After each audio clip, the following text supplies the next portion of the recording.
So please be mindful of that. And the live transcript is, let me just click that, is very helpful for folks that are hearing impaired. So we provide that for you as well. Also for the visually impaired, just so you know, I'm speaking right now. I have short blonde hair. I'm wearing a gray sweater. My pronouns are she, her.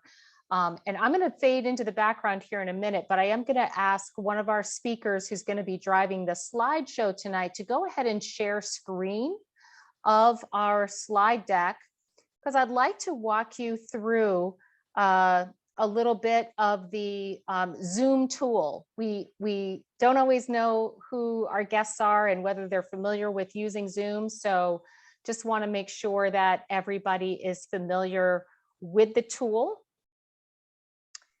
And if we can have— Is it showing well? It's showing beautifully, Antonio. If you could just advance to the second slide, and I'll go ahead and walk people through the tool.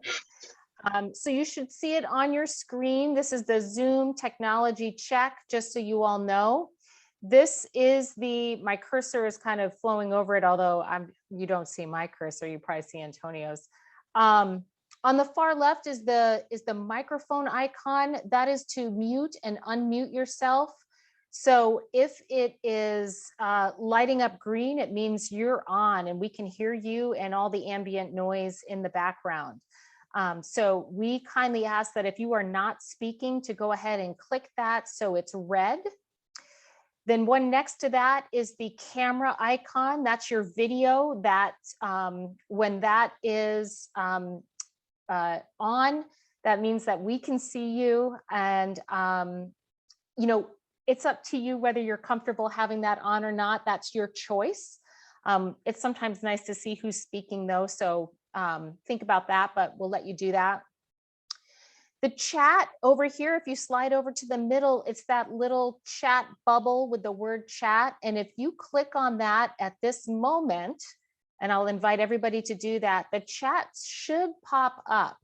And there's a spot there that says type message here.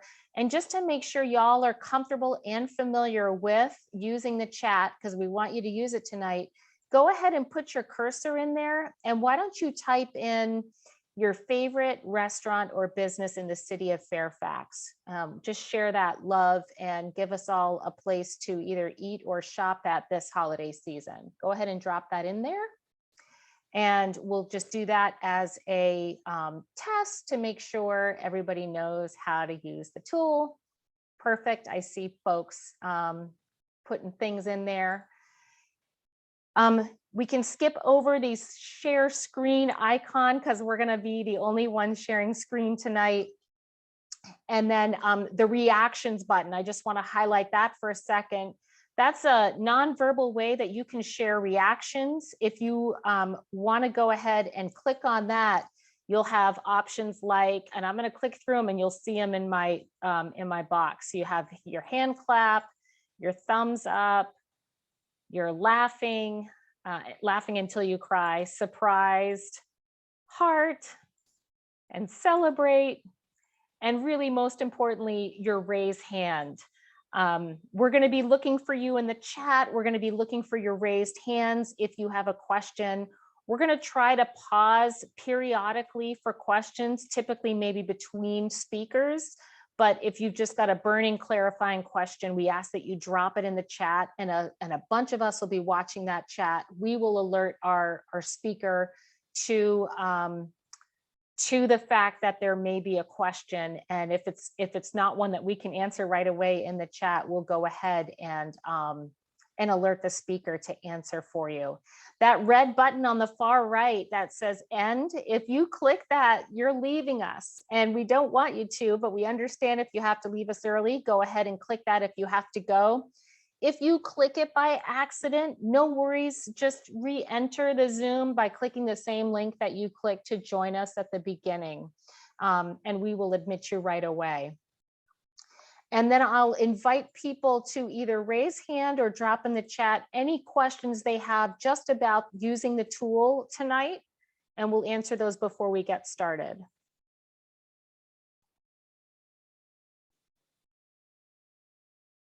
And let's see, I don't see any hands up, except my own, which I'm going to go ahead and lower. And with that, I'm going to go ahead and turn things over to the team leads, Vaishali and Brooke.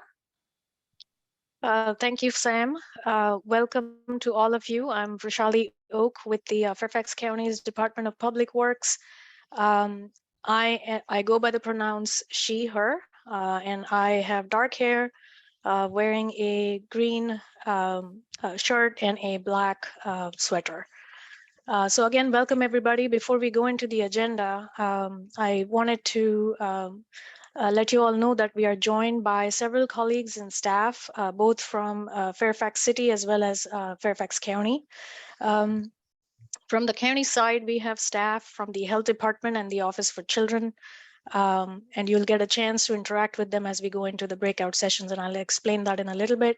I also have Brooke Harden with me, the project lead from the City of Fairfax's side, and we also are joined by staff from the city's Parks and Rec department, as well as Blue Heron Leadership Group, who has been helping the city on this project as well. And then we are also joined by our architecture consultants, Grimm & Parker Architects, who are helping us developing the design of this project. And again, you'll get to hear from them as well later on in this meeting. And as the speakers speak, I would ask, again, your team, whoever is speaking or answering any questions, please do introduce yourself so folks know who you are and where you're from. So again, before starting on the agenda, this is our second set of community engagement meetings on this project.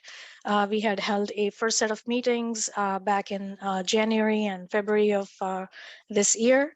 We have received a lot of good feedback from the community in general, and you'll hear from us in terms of the highlights of what we've heard and what we are doing to incorporate that into our designs.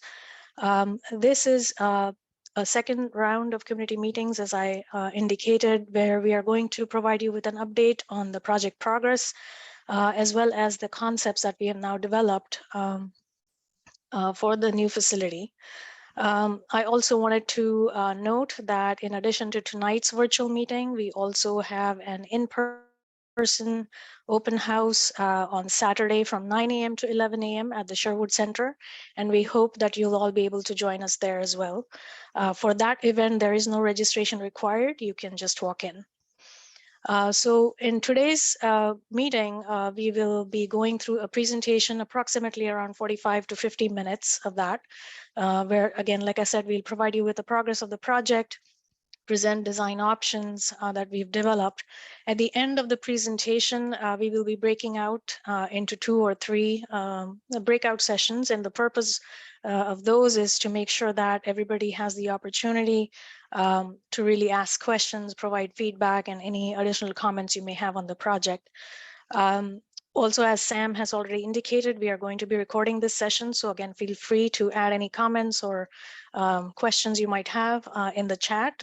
We will try to answer them during this meeting and also in the breakout sessions. If you're not able to get to your question, or we don't have an answer yet, we will surely follow up with that later on. So with that, just wanted to quickly provide you with what we're going to be doing today. So in terms of our agenda, we are going to go through the scope of the project just to give everybody an overview of where we are at, funding and sustainability goals for the project, along with the project schedule. And then, as I indicated from our first set of community meetings, the feedback that we've received, and also quickly review the program that this facility is going to incorporate. And then Grimm & Parker is also going to share with you the concepts that they have developed, including pros and cons for each. And then you will also see some options for the city's performing arts space that is also being studied currently for this project. Ultimately, we will also share with you the preliminary costs that have come up for the project, and then we will be breaking out into the separate breakout sessions for Q&A. So next slide, please.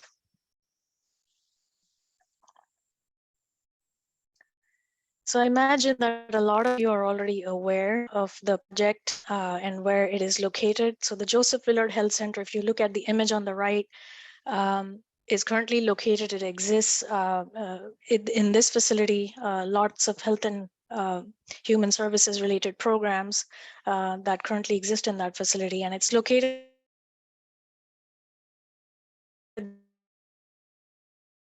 the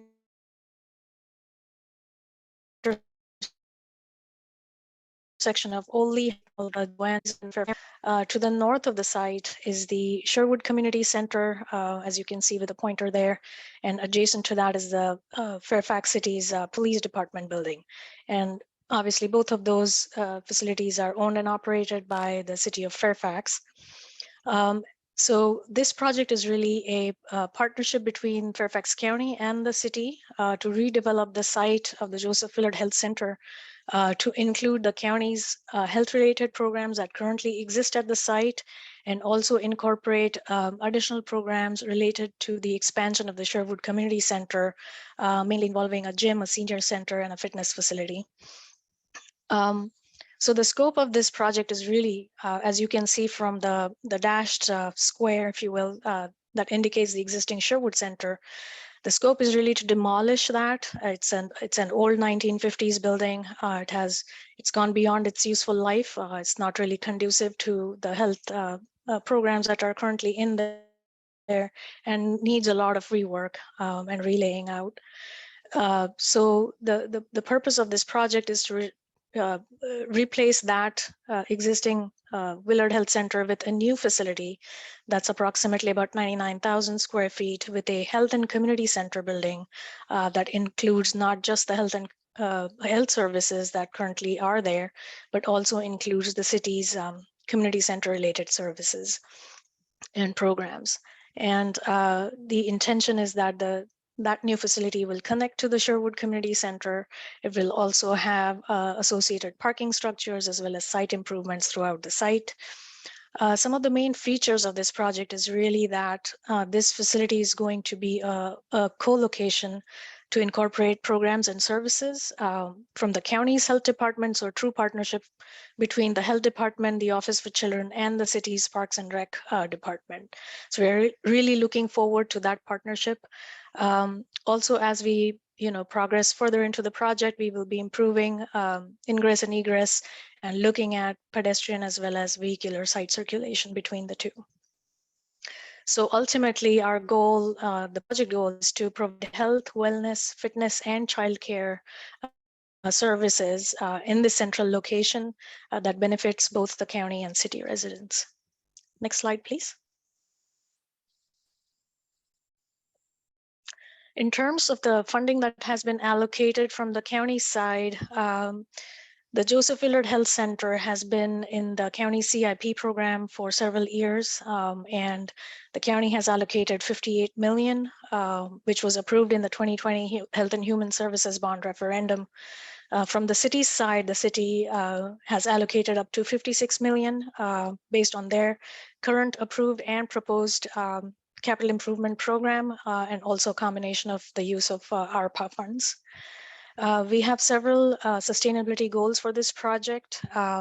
Pretty aggressive. We are seeking LEED Gold certification. We are also looking at net zero energy for the project, and then also provision of an all-electric building with systems and equipment that are also all electric. So several aggressive goals, again, aligning with the county's sustainable development policy, as well as the city's initiatives as well towards this. To provide you with an overview of the preliminary project schedule, as you see at the bottom of this slide, you can see that we've completed our due diligence period. We have completed our programming of what is going to be included in this facility, and we are now towards the end of concept design. So we're coming to the end of our first phase of development on this project and are looking forward to moving into the next phase of development. So we will be going beyond concept design. Once we have a concept selected, we would like to further develop, going through preparation of design documents, also going through zoning applications, permit approvals, and ultimately construction bids. So we envision that process to take about 2 years, so until about fourth quarter of 2024. And then once we have successful bids, we will be moving into the construction phase when we identify a contractor for the project. I would like to mention that at this point, both the city and the county team is looking at a construction manager at risk for this project, as we have evaluated that would probably be the best fit for this type of facility. And then the construction phase will probably be about 2.5 years. So we're envisioning by the second quarter of 2027, we will have the project complete and constructed. I'm going to quickly review the program that we have now gone through, and Antonio will be providing more detailed information at a later slide. But going into the community engagement and outreach that we've had thus far on the project, I would ask Brooke if you would please go over that for us. Sure, and thank you, Rashali. Again, everyone, I'm Brooke Harden, the point of contact on the project for the city of Fairfax. Community input has been very instrumental in getting the project to the point where it is now. And so we wanted to take just a moment to reflect on that, and also thank everyone for being here this evening, because we're certainly looking forward to continuing our conversation.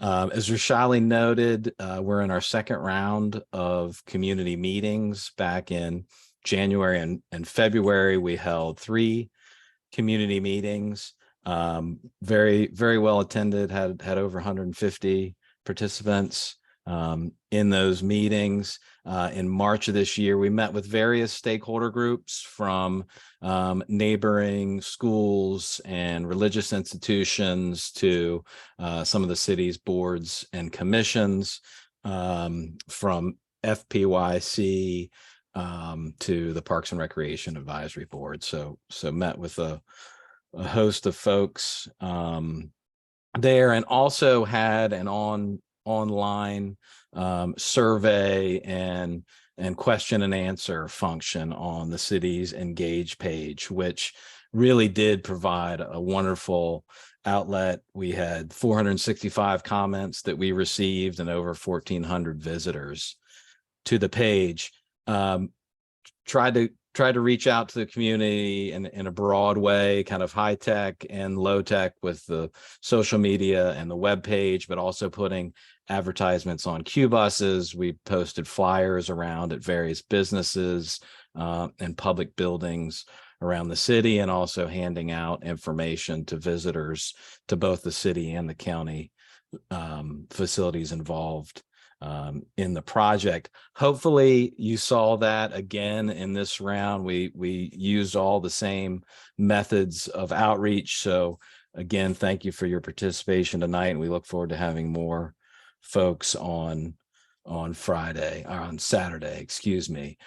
When we met in February and March, the design team hadn't put pen to paper at that point. So it was really sharing some background on the project, the programs that are planned for this facility, and kind of what was the team's initial impressions of the site in terms of opportunities and perhaps constraints. So we've moved forward since that time, and are eager to show you what concepts have been developed. But wanted to touch a moment, if we could advance one slide here, on the feedback that we received back in the early part of the year. And as you can see from this slide, I won't go through everything, but really a wide range of topics, from building amenities to program policies to how the construction might play out when we get to that point in the project. You know, a lot of what we heard came back to themes of thinking creatively, that we want to have spaces where folks can be creative. We want a project that is a marquee facility within the city, that the city and the county can both be proud of, that isn't necessarily in your typical kind of institutional building. So the design team took all this feedback into account and incorporated that in the concepts that have now been prepared. So hopefully you will see elements of this in what you see tonight. And again, we want to hear things that you don't see that you were thinking that you might. We are eager for feedback. So with that, I will turn it over to Antonio to step through the concepts. All right. Good evening, everybody. I'm Antonio Rebello. I'm a lead architect and director of design at Freeman Parker. Very excited to be here tonight and to share what we've been working on. I just want to say that I really appreciate all the input that we have read and that we got from you all, and everything that was said in the community meetings. I hope you'll see it's permeated through the early concepts that you will be seeing tonight. I just want to let you know that what you're going to see is really preliminary, and not everything is worked out, but like the word says, it's concepts. So I'd like to start with these beautiful images, some of them of our projects, just to get your inspiration going. On the top left, you see indoor play areas for small children. It's going to be part of this program. The center top, you see recreation and exercise areas for users of all ages and abilities. On the top right, you see health center facilities, state-of-the-art health center facility. It's going to be in this building. On the bottom left, you're going to see outdoor recreation spaces for seniors, and also gathering spaces, multifunction spaces like the one in the center bottom, as well as flexible meeting rooms with all the requirements and AV amenities and everything that you wish for. So these things are all things in our heads, and these are completed projects. But now let's look at what these programs really entail. So basically, like it was said earlier, this is going to be a co-located facility with two entity program components, right? One for Fairfax County, one for the city, and the other one for the city of Fairfax. The Fairfax County programs, they consist of a health center, an early childhood program or a county child care center, an infant toddler connection, a suite. And on the city of Fairfax, we have a gymnasium and fitness areas. We have classrooms to be used by the city child care center. We have senior center spaces plus multipurpose rooms and common areas throughout the building. It is a robust program, as you can see. So let's start by looking at the site. When we look at the site, our so-called sandbox, so to speak, is the area where the existing Joseph Willard Health Center is located there. And it's bounded by Layton Hall and Old Lehigh Way. It's an area approximately of 2.5 acres. And as you can see, we are also planning to connect to the Sherwood Community Center existing building shown there. As you saw, we have roughly 100,000 square feet plus program that needs to fit on this site. This also means that we need to accommodate the necessary parking for these programs, right? Which ranges from 260 to 270 parking spaces. It's a lot.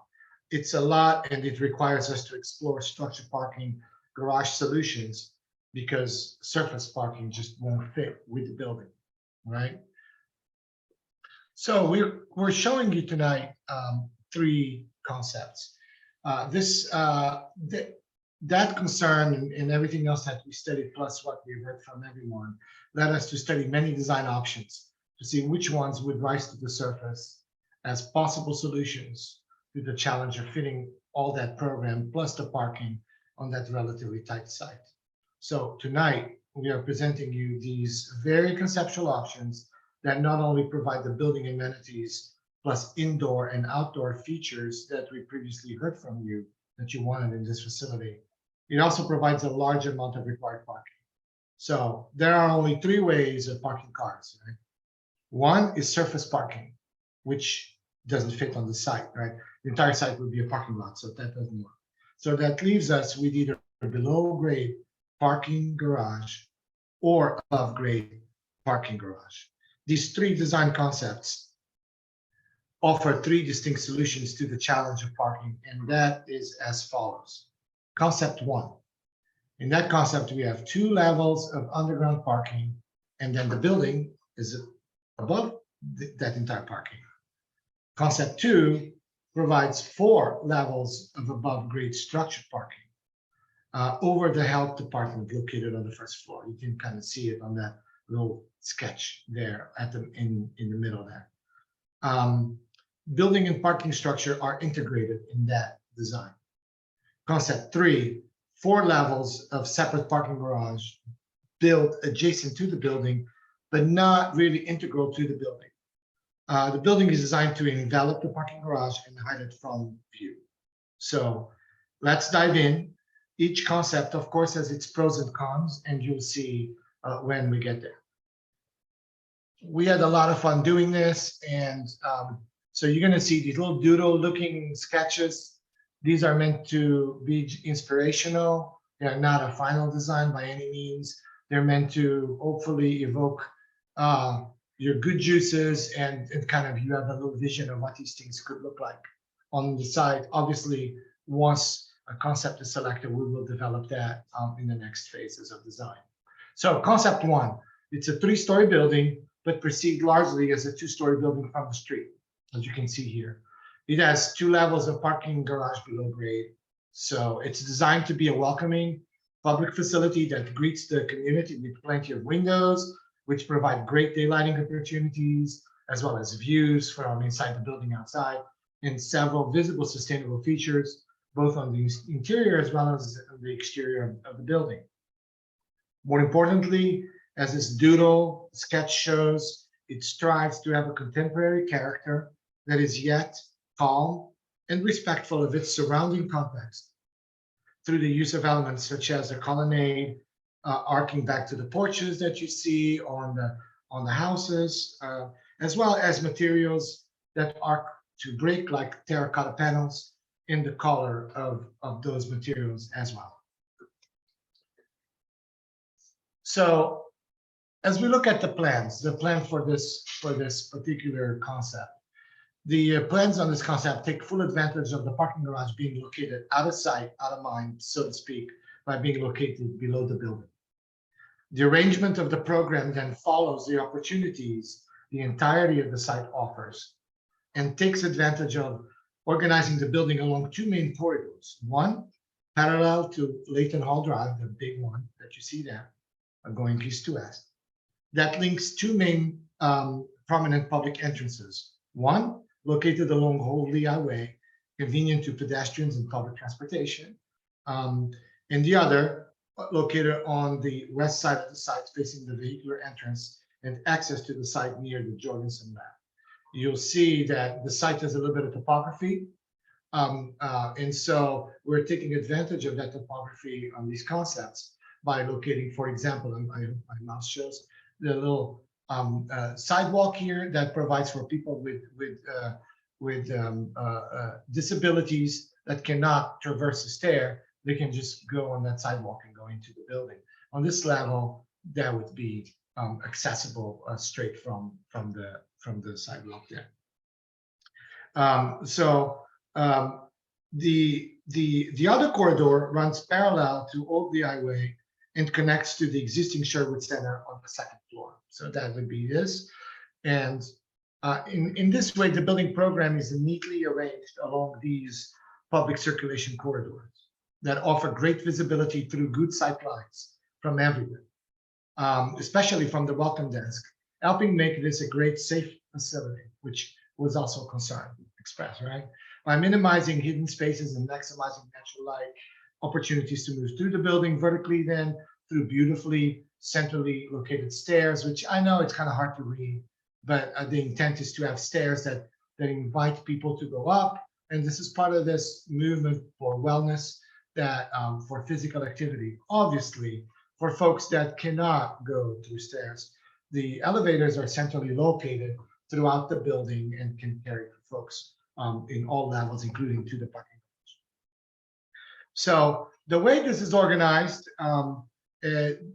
we have in purple here, and this is going to be the same for all the schemes, the color coding, so that you get familiar with it. This is the county childcare facility that surrounds a playground, and it, as you can see, it has great exposure to natural light all around it.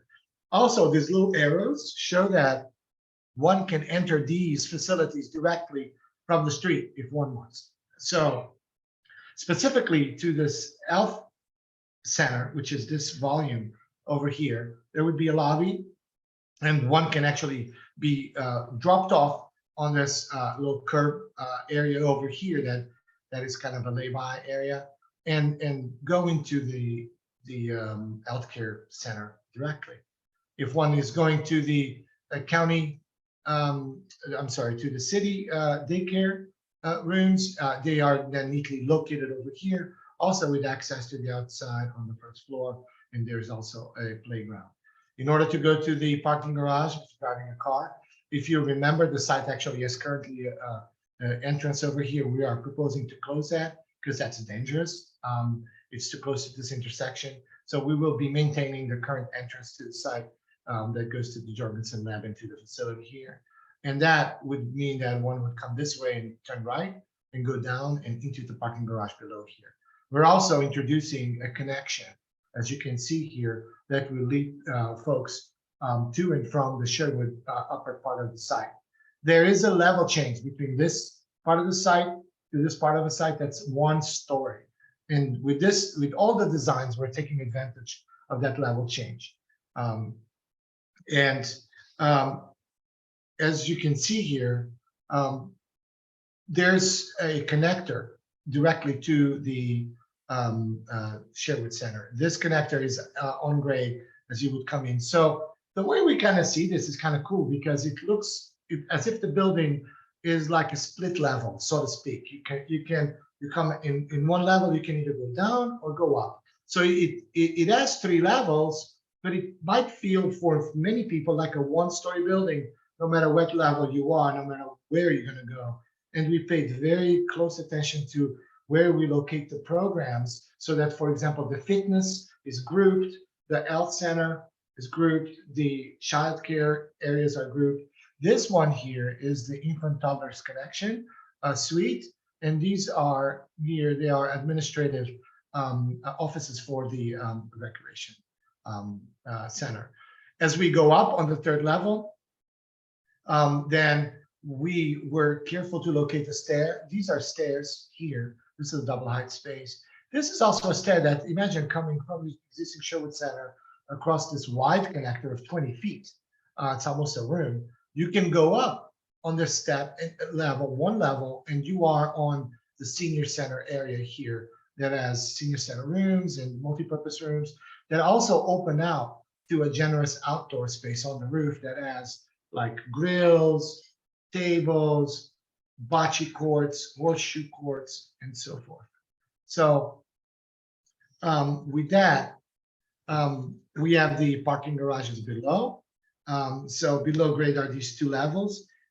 The intent is for them to be very well lit for safety and be painted white, very visible. The elevator lobby is centrally located here and connects all the way through. So if you're going to the senior center, you can just park your car, take the elevator and go whoop, right up to the senior center. And the same thing for the other amenities in the building. It's flat parking, and then there's a speed bump. So one would come in, there's the door here for the parking garage, and you circulate this way, and you can go down that way. And then finally, the access to service and the trash is located in that lower area as well, with the service elevator throughout the building.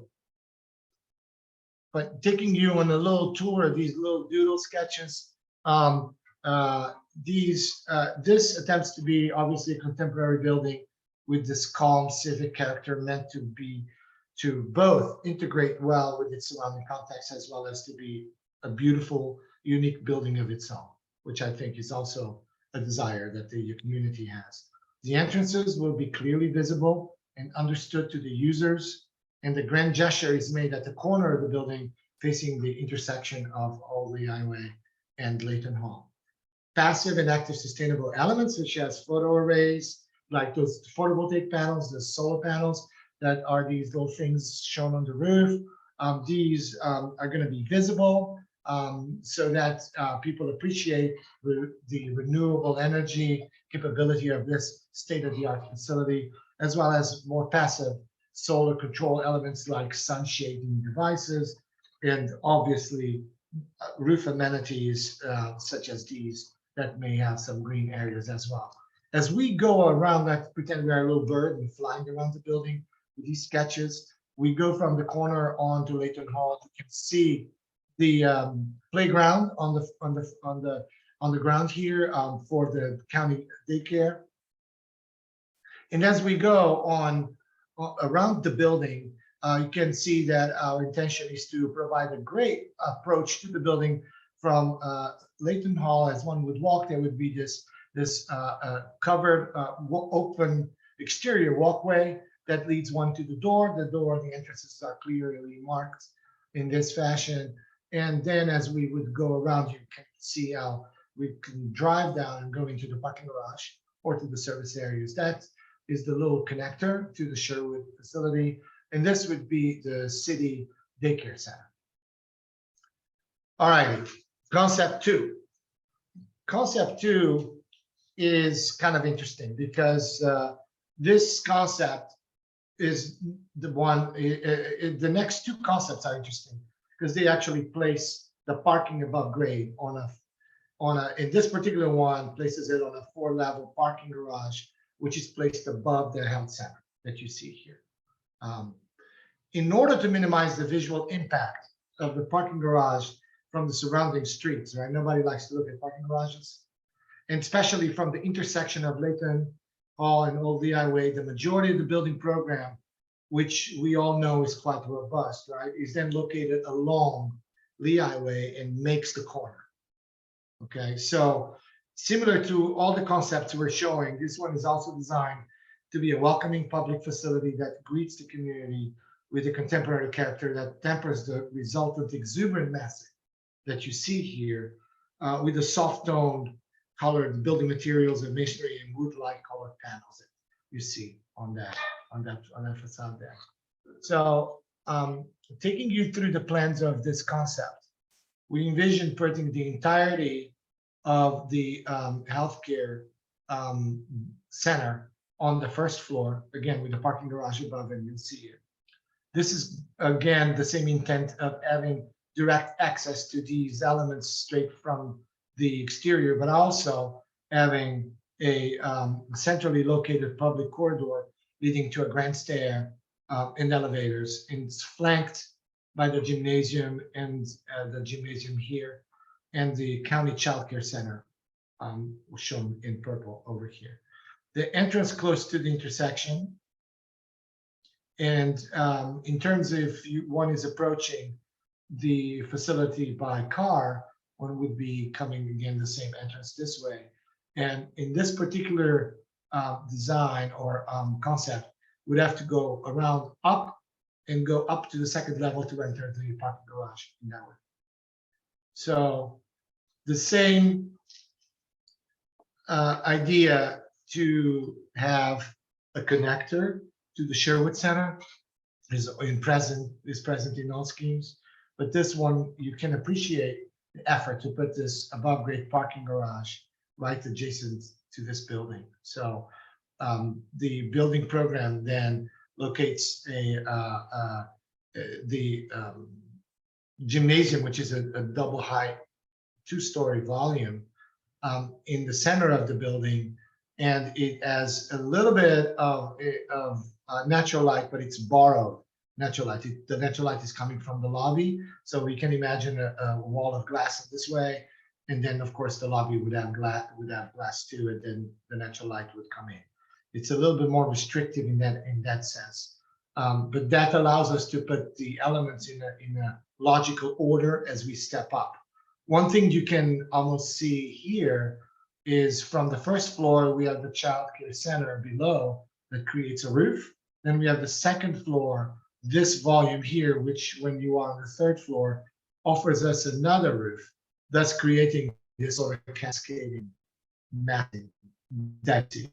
So just to explain, this upper level offers the senior center, amenity spaces, rooms, multipurpose rooms, also with connection to the outside, to the bocce courts, the horseshoes, the tables, the chairs, the grills, all those things. And adjacent to it, sharing it, but clearly defined and separated, is the infant toddlers connection suite.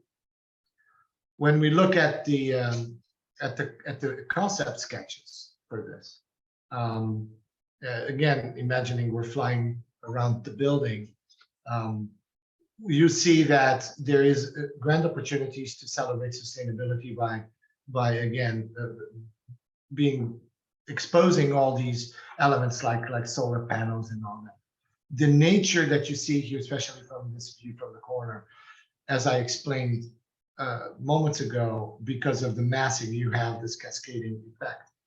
But the great attempt was made to kind of unify this through the elements, both masonry elements as well panels that have this these colors that kind of link them to the building. So the parking garage facades incorporate elements borrowed from the building and is set above the healthcare department and helps activate the ground, which is kind of nice in a way that the parking garage is all the way to the bottom, that this year offers a friendly pedestrian human scale to the building, and also offers this possibility of overlapping it a little bit in creating this covered area that's open to the exterior, that one can circulate to the front door from this part of the building.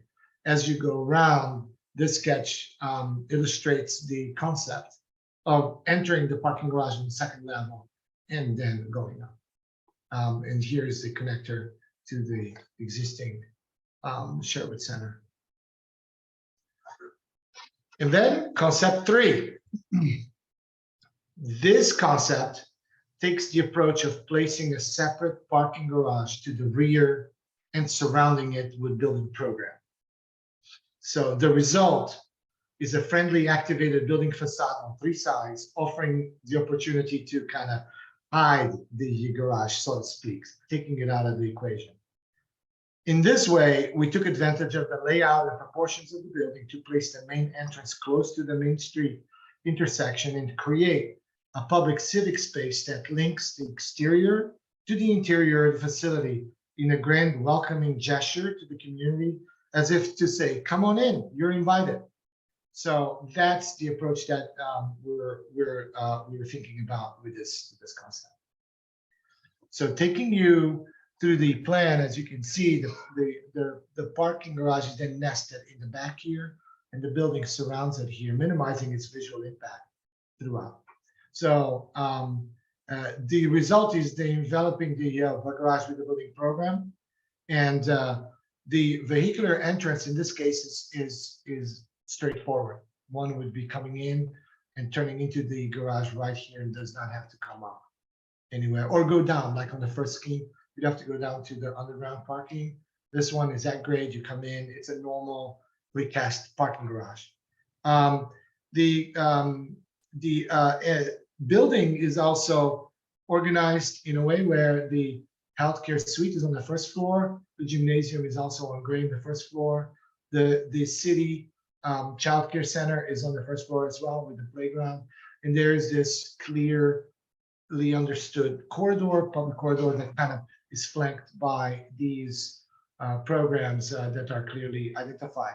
We don't think that none of these schemes would require a map. They're pretty easy to navigate through and intuitive, and that's the point. In this scheme, we're showing that we are striving to offer a way to come directly from the parking garage to the facility.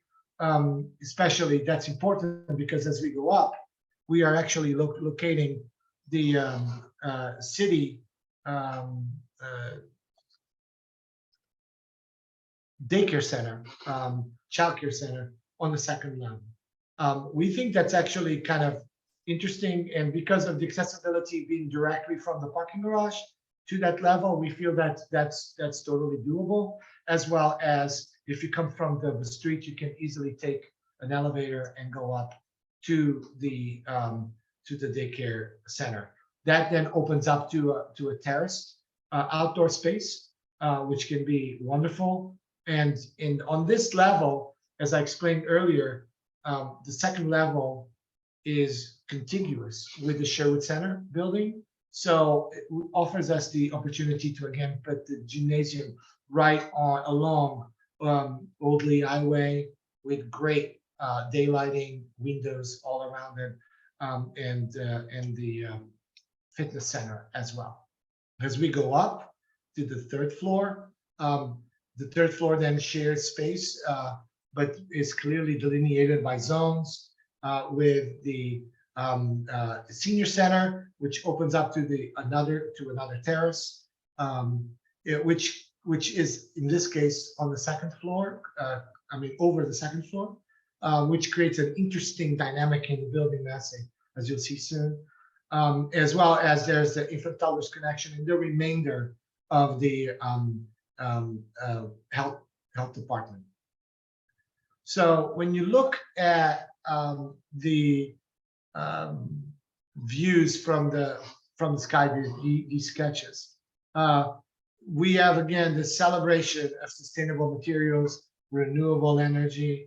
We're actually in this particular case proposing maybe Roman shades that can open and close and provide shades on these terraces where the playgrounds are.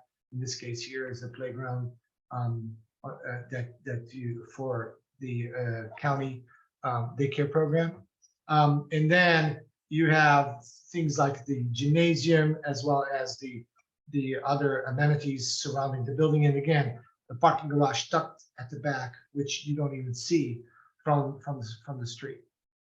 As we turn around and start going on Layton Hall and going onto the site near Jorgensen Lab, you can see that great care will be taken to bring the language of the building to the elevations or facades of the parking garage, so that the parking garage feels like it's kind of a continuation of this building and not this thing that's completely alien to the design. So elements and proportions of the window openings and all those things will be carried through, so that kind of complements the language of the building in that way. So as I said earlier, there are a series of pros and cons to this, to each scheme. Starting with the positive things, concept one is as the largest garage footprint, parking is accommodated on 2 levels instead of many levels. There is no negative visual impact of the garage structure. There is a pedestrian presence on Old Lee Highway directly, and as very efficient internal circulation between programs, which is the same as we're showing in the other schemes. We're striving the same to do the same on all of them. The big con of this scheme, and they're kind of go incrementally on that, it's the most expensive scheme to build. Why? Because we're going underground excavating a parking garage.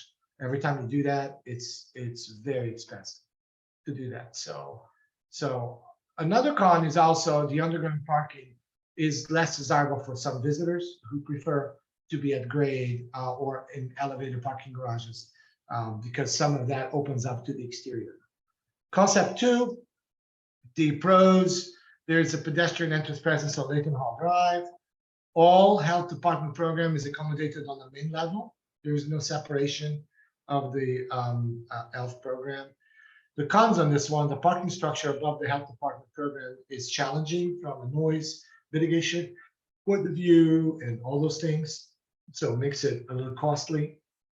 The gym is internally located, does not really have direct windows to the outside. That's borrowed light, like I showed you earlier. So as it's slightly less daylighted interior spaces, the garage access is further away from the driveway. You would have to go, like I showed you earlier, all the way to the back near the Sherwood Center to come in on the second level. And the parking structure is visible from Layton Hall Drive. We'll try to dress it as best as we can and eloquently as we can, but regardless, we're still having that volume on that's a little bit more visible. By contrast, concept 3, the pros as great civic presence at the intersection of Old Lehigh Way and Layton Hall Drive. It has the lowest estimated cost to the precast parking structure. This option has a cookie cutter parking garage in the back, like the ones we all know and been in. It's precast garage, ramped. You park. It's that. Parking structure is not visible from main streets. It has greater daylight for interior spaces than probably all schemes. And unfortunately, this one is slightly larger than the other. Not by a lot, but it's still large. So with that, we're going to move on to the City Performing Arts Program. Does anyone want to say anything here before I move on? No. Okay. Then I'll move on to Yeah, it. I'm watching the chat and I'm looking for hands, Antonio, and I don't see any. So I think we can proceed. All righty then. Great.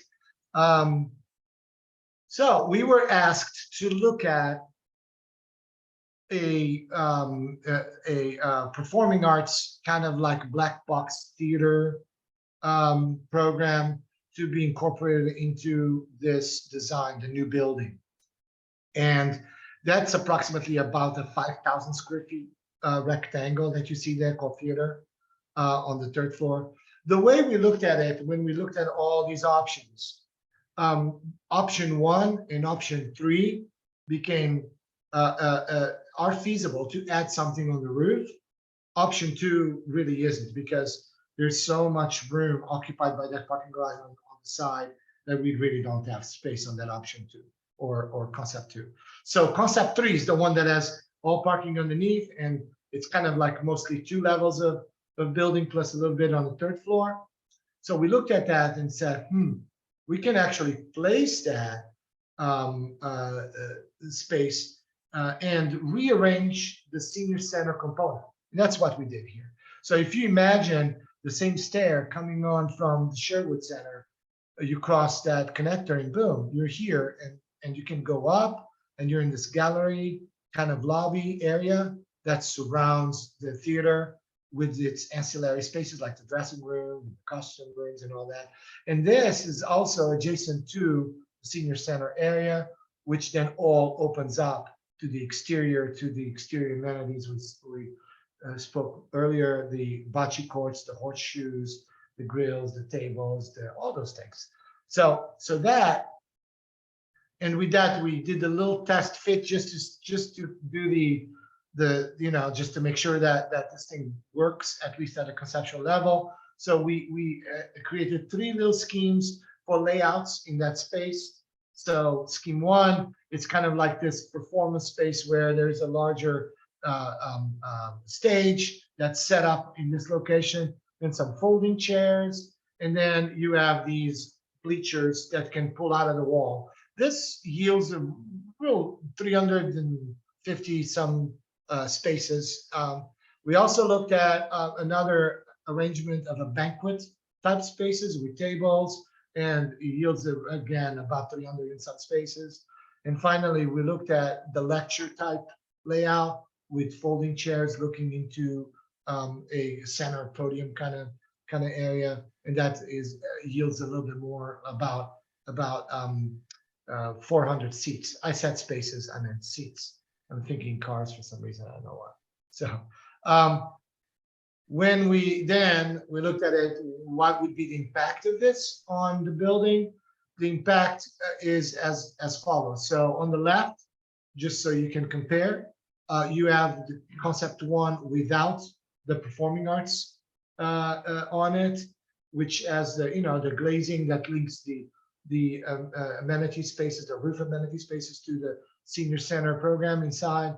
On the right side, you have the what if with the 2-story volume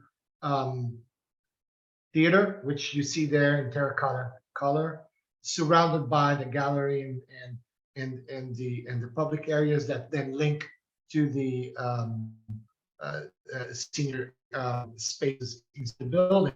Then, because we still need room for the outdoor amenities, there's a little bit less area on that roof to put solar panels, because we are still adding the horseshoes and the bocce courts and all those things. So that's why you see that. One thing that you don't see in these sketches is the need for more parking, because if you do add the performing arts, let's say you have 400 people there. If you do a ratio for 4:1, you end up with the need at least for an extra 100 spaces, which equates roughly to, in this scheme, to at least another level underground. So instead of 2, would be 3. So you can imagine what that means in terms of cost. Antonio, Option 2, yeah. we have a question in the chat that they'd like to hear a more detailed description of the connection to the Sherwood Center. Can you talk Sure. about what that corridor is like? Is it enclosed? Is it open? A little more Yes. detail there. Yes, it is. So the intent is to provide with an enclosed conditioned space that connects directly to the corridor in the Sherwood Center.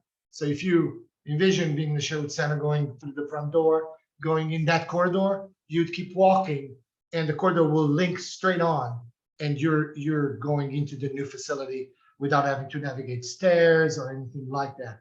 There may be the need to maybe a slight ramp or so. I don't think so yet, because we are navigating the heights. Like I said, it's about a 1-story difference between the Sherwood Center, which is higher, and this building, which is lower. But because we're going directly into a second level, it's going to be straight in. So it is glassed, it's wide, it's nice. There might be enough room to even put benches and stuff like that. So it's going to have lighting, it's going to have air conditioning, heating, it's going to have windows. It's going to be a connector. Does that answer the question? Hope so. It looks like that's good for now. Let's keep going. All right. Okay. So option 2 on the performing arts, we looked at placing this on the third option, which is the one that is a 3-story building. So this would add a 4th floor to that building. Okay. And it would be located as shown here in the purple. So the links in terms of vertical connection would be the elevators and the stairs, would lead you to this gallery walk that would lead you to this lobby, that in turn to the inside of this black box theater. You look at the impact of this. Now, this building, remember, is the one with parking above grade. So like I said earlier, there is an impact to parking. So what you see immediately is you see the 2-story volume of the performing arts on the right, as compared to the left. So your eyes can go left and right and compare this. So you see the additional performing arts box, the terracotta kind of box there, and then the gallery around it, the lobby, and then the augmented parking garage with 2 levels. 100 spaces is not specifically 2 floors, but because you can only yield roughly about 70 spaces per parking level, you're looking at 1 level and half a level or so. So that's why you're going to see 2 levels there. So these are the 2 options on the performing arts. And there is a third one, which is just renovating or the existing Sherwood Center by renovating and adding a little bit of space necessary program to the back of it. So the addition is what's shown in blue here, which would be a dressing rooms and a costume shop in the connection to the facility. Here you see the existing corridor in the plan that would connect to a little lobby over here. In this room, which is also about 5,000 square feet, then can be refurbished, and we can add more decorative lighting. We can have curved acoustical reflectors installed. We can have, drywall and all the audiovisual and all the enhancements that would make this a performing space. So that concludes my presentation right now, and I'm eager to talk to all of you and hear questions, as well as my colleagues when we go to the breakout sessions. So thank you for listening to me, and I'm gonna let the cost part be presented now. Thank you. And wow, I did this in 40 minutes. Okay. Thank you, Antonio. Thank you. So I know that everybody's really itching to know what the costs are. And right off the bat, I would like to let everyone know that the preliminary cost estimates that we have received from the consultants based on the concepts that they just shared with you are higher, or they are on the higher side than what we had envisioned in the beginning of the project. And there are several factors that are relatable. One is market escalation. We are currently seeing inflation, impacts of material and labor on several of our projects in the county. It's a big escalation from the past. We also have prevailing wage impacts. The county has recently adopted a prevailing wage ordinance, and that comes into play as well. We also have more aggressive sustainability goals for this project now from when previously we started to identify the scope. Our Board of Supervisors has recently adopted the operational energy strategy. And as I indicated earlier in an earlier slide, we are now looking for net zero energy as well as all electric building systems. So that's also impacting the costs. Also, as we have gone through the concept development, while our initial programming showed us about approximately 100,000 square feet, seems like our building area has grown a little bit. Again, we are in the preliminary stages. There's a lot of circulation needed to get to all of these programs and services, so it's taking up some of the square footage. So that has also impacted the costs. And then, as you saw, two of our concepts have cast in place structure, one being the below grade and one being an above grade, as you saw in concept 2, which is also adding to the cost of the overall project. And then with this site being only 2.5 acres and us having such a large program that needs to get accommodated on site along with parking, we are going to have to relocate some of the existing site utilities. So we are going to have to reroute, a significant utility that's between the two sites, between Sherwood Center and the Willard Center, is an electrical line. So having to reroute that or potentially underground some of these things is also going to add to the cost. So these are some of the factors. And again, as these are preliminary cost estimates. As we progress further into the design, we are going to continue to look at opportunities to reduce our cost impact. This slide provides you with a snapshot of where we currently stand. So as you can see here, between the three concepts, our total estimated cost for the project for concept 1, which has the below grade garage parking, is $123 million. Concept 2, which had the above grade garage that was over the health department, is about in the middle at about $120 million. And concept 3, with the above grade garage separated and towards the back, which was the most or the least expensive option, is at about $115 million at the moment. Based on the program square footage that the county has and the city has in this facility, we are estimating approximately 58% at this point being county share of the program and 42% a city share of the program. So based on that, we have kind of divvied up the cost share between the two. And as you can see, for the county, it is running between concept 1 and concept 3, ranging from $73 million to $68 million. For the county, it includes a temporary facility that we will need to provide for the existing services and programs to be relocated while the new facility is being built. So that's totally on the county cost. And then for the city, it ranges between, I'm sorry, I can't see the slide, ranges between 50 million to 47 million between concept 1 and 3. And as we indicated earlier on an earlier slide, it seems like the city is able to fully fund the project scope, the base project scope. These costs do not include the performing arts options that Antonio just shared with you. That's on a separate slide, which we'll be going into in a little bit. I'm sorry, if you could go back to the previous slide, please. As you can see from the county side, we had 58 million set aside that was approved in the bond.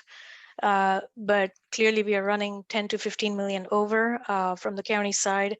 And the county staff has shared the shortfall with our county leadership, as well as the Department of Management and Budget, and they are currently looking into options to fund the shortfall. As with all of our projects, again, we are in the preliminary stages, and as we progress further into the development, like I said, we will be continuing to do our due diligence, looking at ways to mitigate some of these cost impacts and also further refine our cost estimates. So that is very typical on county projects as we progress into them. Also, 58 million is a significant amount that does help us tide through all the soft costs towards the project and also a significant portion of the construction costs. So it's really what DMB typically does is once we are close to advertisement for bids, and once bids come in, they're able to, by that point, they're able to kind of provide us with the funds for the shortfall. So again, that's currently where we stand. Yes. Yep, we have a question in the chat. Yes. And it was partially answered by Brooke, but the question was, what have both the county and the city paid to date so far for the work that you've done? And Brooke has said the city has paid approximately $600K for design and project management services. Yes, and I believe that it is about the same that the county has also put in. I believe that in our first phase of the project towards the design costs and some of the soft costs for the county and the city, it was a 50-50 share. And then as we go into the next phase of development of the project, we will be also negotiating a fee with Grimm & Parker Consultants for the next phase for the full design of the project. And then as we, we will be then, it will be based on the pro rata share, between the county and the city. So at that point for phase 2, it will not be 50-50, but it will be different. That's it for questions at the moment. Okay, so then moving on to the next slide. I believe James Patterson from Blue Heron, I think you were going to go over this slide for us. Thank you, Vishali. James Patterson, Blue Heron. I'm helping the city with some project management on this. This slide basically shows the cost for the performing arts that Antonio presented, and you can see it's reflective of some of the large parking costs. So option 1, which is the below grade parking and providing the performing arts on top of the building, results in an additional cost. So this is in addition to the numbers Vishali just shared of roughly 25 million. Option 2 with concept 3, building concept 3 with the above grade on top of the precast, with the precast parking option, has a total cost for the performing arts elements of 23 million. And then option 3, which is purely the renovation and expansion of the existing Sherwood Center, is a little less than $4.5 million. And a big driver of that is the additional cost for both option 1 and option 2. You're having to provide that parking. For option 3, you're actually renovating existing space, so you don't have to provide the additional parking or building space.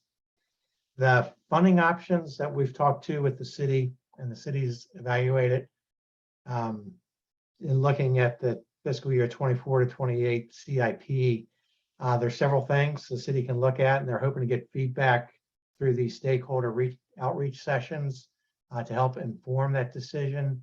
But one, if you look purely at increasing real estate tax from the $4.5 million to the 25 million, that would range between 0.4 cents to 2.25 cents, depending on which option you pick.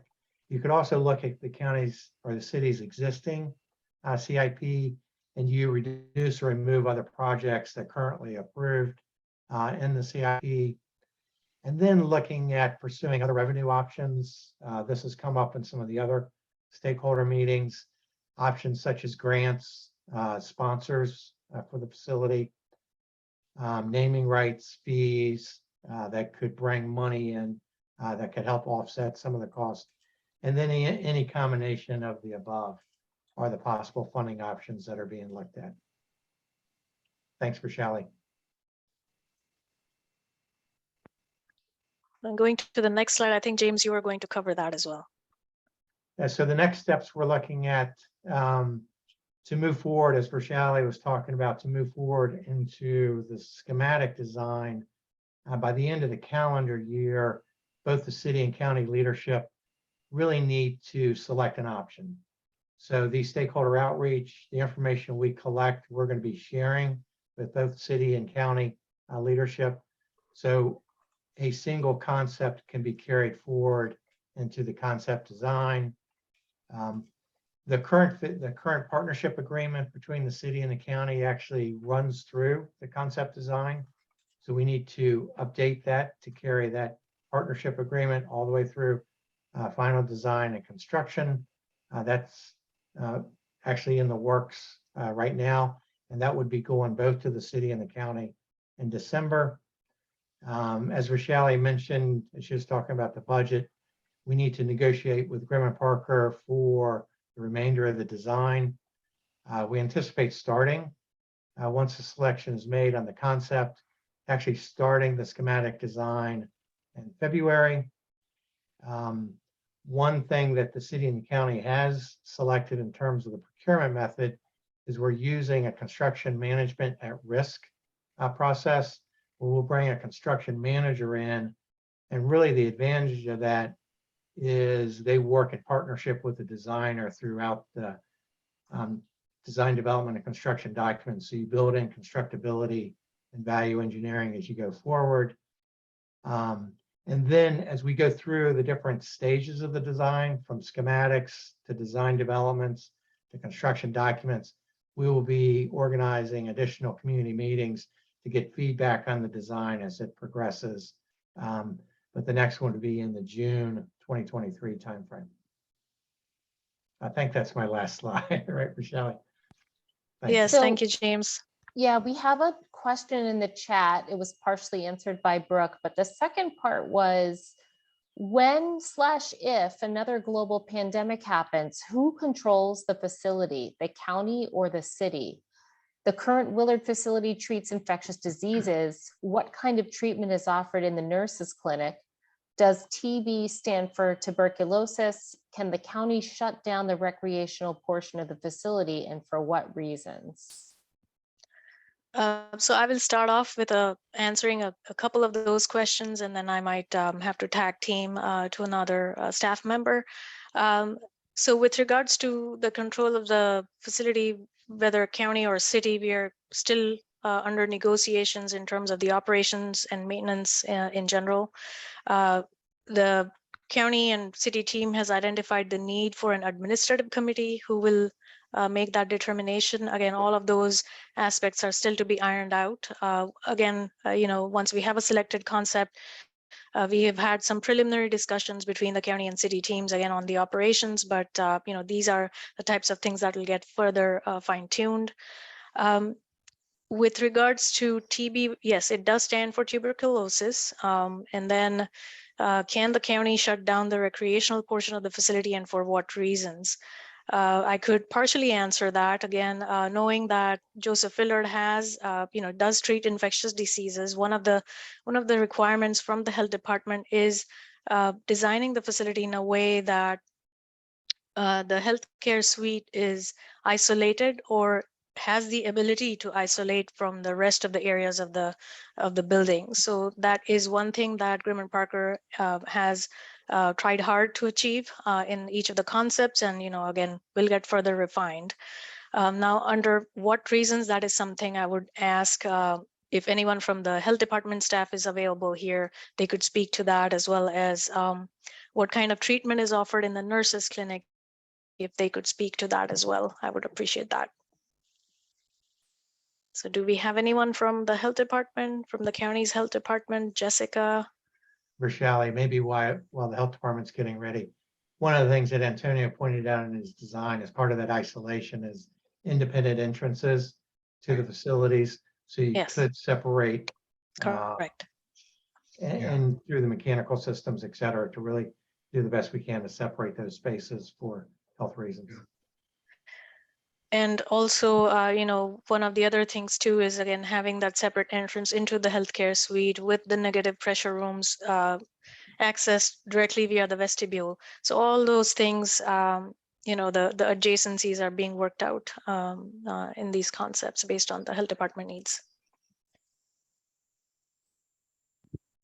So if you don't have anyone from the health department, I would, you know, I'd like to come back to that. We will, you know, get some answers for you and come back to that. Jessica's ready, Bashir. Yes. Okay. Hi. All right. I'm Okay. Hi. Jessica Clark. I'm representing the health department. I am the rehabilitative services manager for the speech and hearing department. And Rochelle, you answered it pretty much. You answered the question that you know, what we want is a design that will completely separate the community gymnasium from the health department services in a way where we can isolate. I don't have any further information right now, but basically you answered that question. Would you be able to respond to what kind of treatment is offered in the nurses clinic? Right now we do vaccinations, various anything related to community health vaccinations and clinic appointments.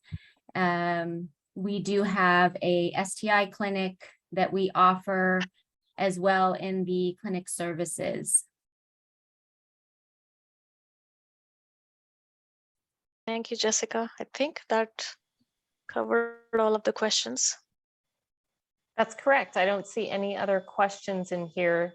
Do we want to take a second here before we go into breakout rooms to poll our audience?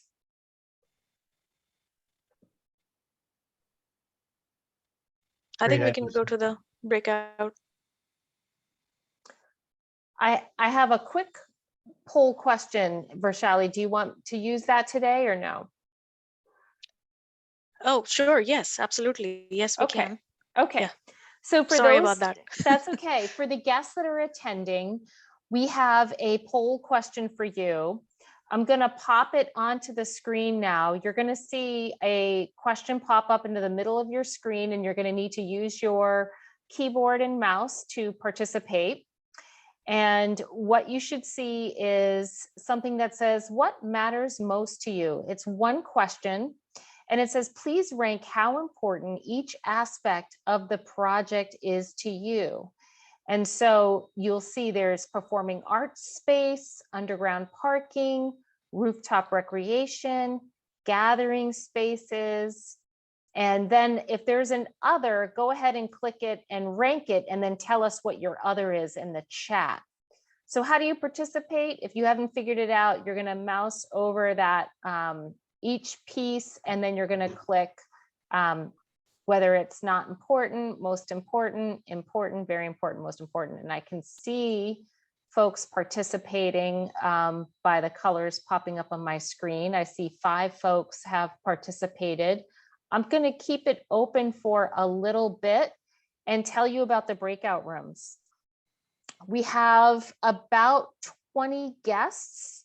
So we are going to break into 2 rooms. You will be assigned automatically. If you're a guest, you don't have to do anything except when the message pops up on your screen that says, join the breakout room, you're gonna click join, and you're just gonna, your screen is gonna pop open a new window with half the people in it, so that we can have a more robust conversation and Q&A about the concepts.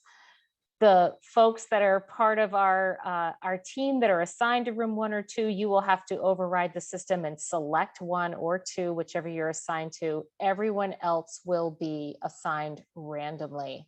And I'm going to stay put here in the main room in case there are folks that get lost, so I can redirect you. So with all of that being said, we've had 9 out of our 17 guests here participate, and I'm going to go ahead and share those results.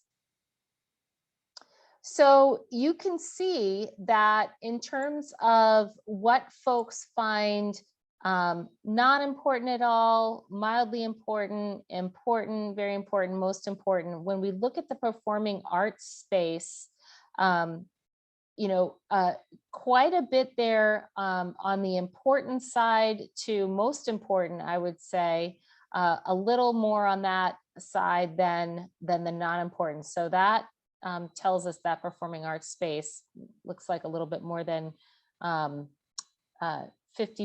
on the important side. In terms of underground parking, doesn't seem to be important at all. It's, you know, not important at all to mildly important. On rooftop recreation, we've got kind of a spread there. And I'm gonna just clip this as a screenshot so that I don't lose it, so I can share it with my colleagues. And then gathering spaces, again, a bit of a mixed bag there. Did anybody, any of our guests want to share any other thoughts about this question or any other questions that were put, any other questions that they wanted to put forth to the team?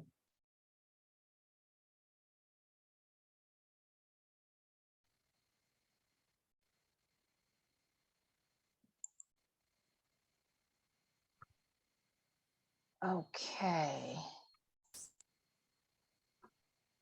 Let's see. So let us go into breakouts, and we'll have a little bit more robust discussion in a little bit more intimate setting. Y'all can take your mics off mute at that point and be able to chat. And we will not be coming back to this room, just so you know. Once you are finished in your breakout room, you are free to go. So I am going to go ahead and launch those breakout rooms now. We're going to launch 2 rooms. And again, you'll be assigned automatically unless you're one of our hosts or facilitators, and you'll have to pick your room 1 or 2. And here we go. And I'm going to open all rooms.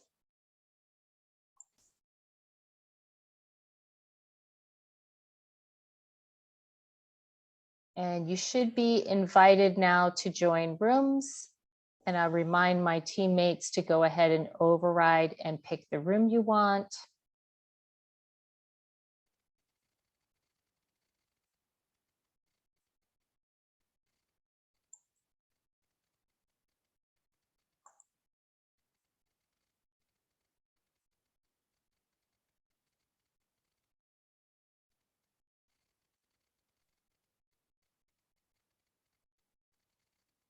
Hey, Sam. Hey. I think I'm your lost sheep here. I think I'm supposed to be in 2. Okay.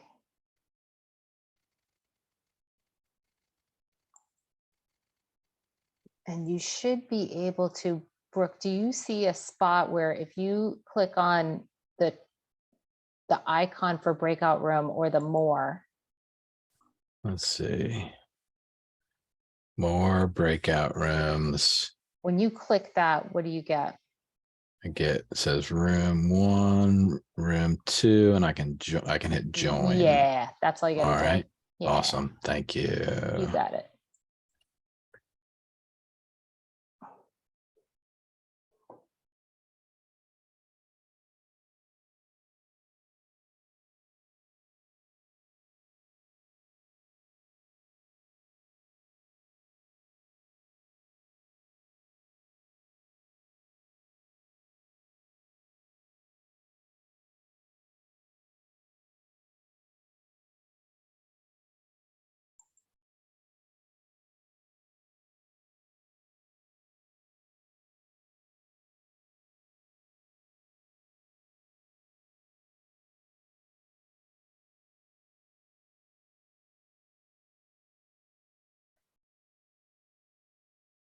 Hi, Janice.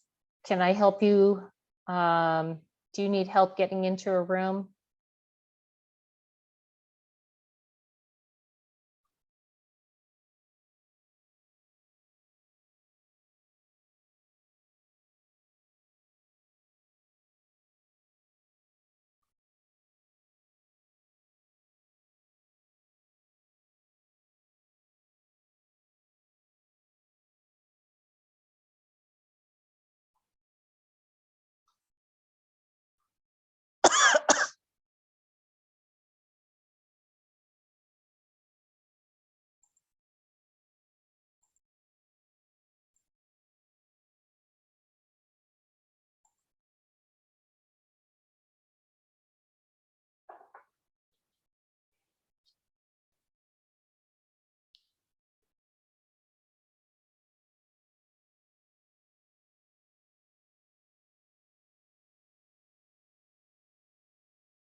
you see that a lot of the things that you all wanted and came to those meetings are permeated throughout the concepts that we're showing here.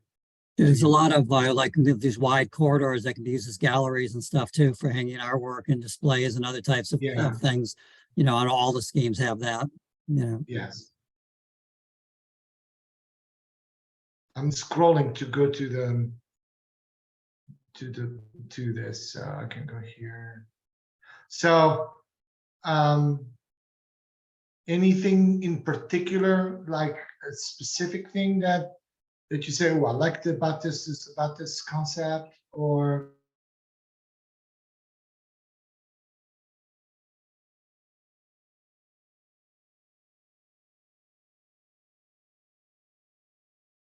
side talking and There definitely is plans to have, I believe they want to have like, again, I don't know what the fire code, but some grills and like areas to have like outdoor events so that there would be able to be events at the senior center that would flow into the outside, but then also be able to use the senior center itself. They're hoping to make it a nice flowing area so that it's very welcoming and it won't just be necessarily bocce and horseshoes, but there'll be also entertainment space out there as well with tables and chairs and things like that. okay. Yeah, and just these are very sort of small sketches, and not just it's easier to draw a couple rectangles and let people use their imagination is sort of where we are at the concept phase, then drawing a bunch of little tables and chairs and people. But as we get into the development, those are pretty large roof areas. We would ideally have shade and different types of seating spaces, small tables, large tables, raised garden bed opportunities for some, edible gardens or herbs. That's all definitely possible, and still allow for some recreational space up there. And I think the flexibility is key of your comment earlier of making sure that the roof structure, that there's hose bibs for water, that there's potential for storage, making sure that, we don't just have a railing, but is there potential for putting more shade in the future, just making that as flexible as possible for the changing trends and needs of the seniors. That's a great comment. And we'll continue to, get feedback in the next phase as we start to develop whichever concept or combination of these. And that outdoor space is a pretty prominent one to be designed further. So Thank Yeah, you. I thanks. was feeling that there isn't as much square footage for the senior center in this design as we've had at Green Acres, but I may be wrong, Katie, on the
I see people returning.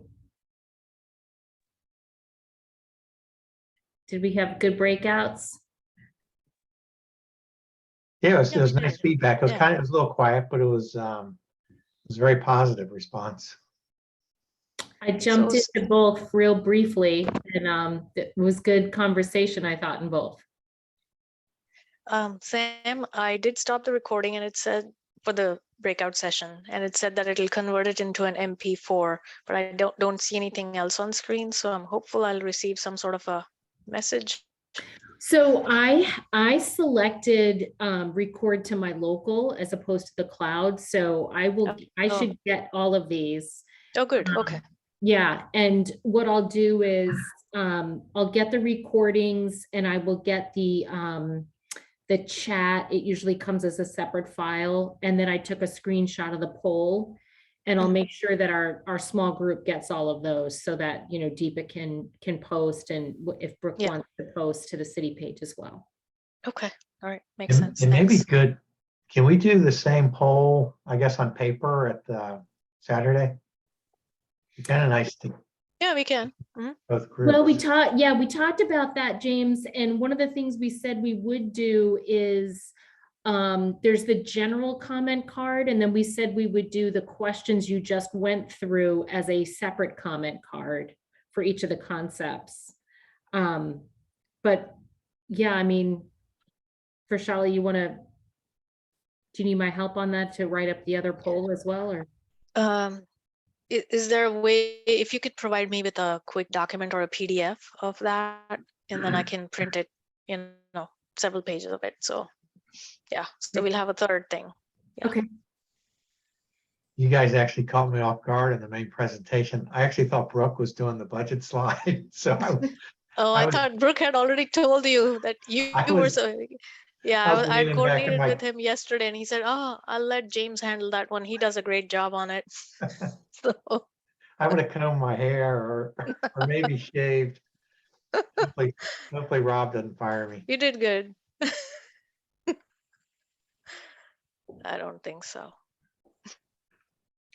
The other question I had was, y'all are finished, but the other We are one's done. still going. Yeah. And I wondered, do I send them, I can send the breakout room a message or join them and just say, hey, 5 minutes, you know, at the 8:55 mark or something. Sure. Yeah.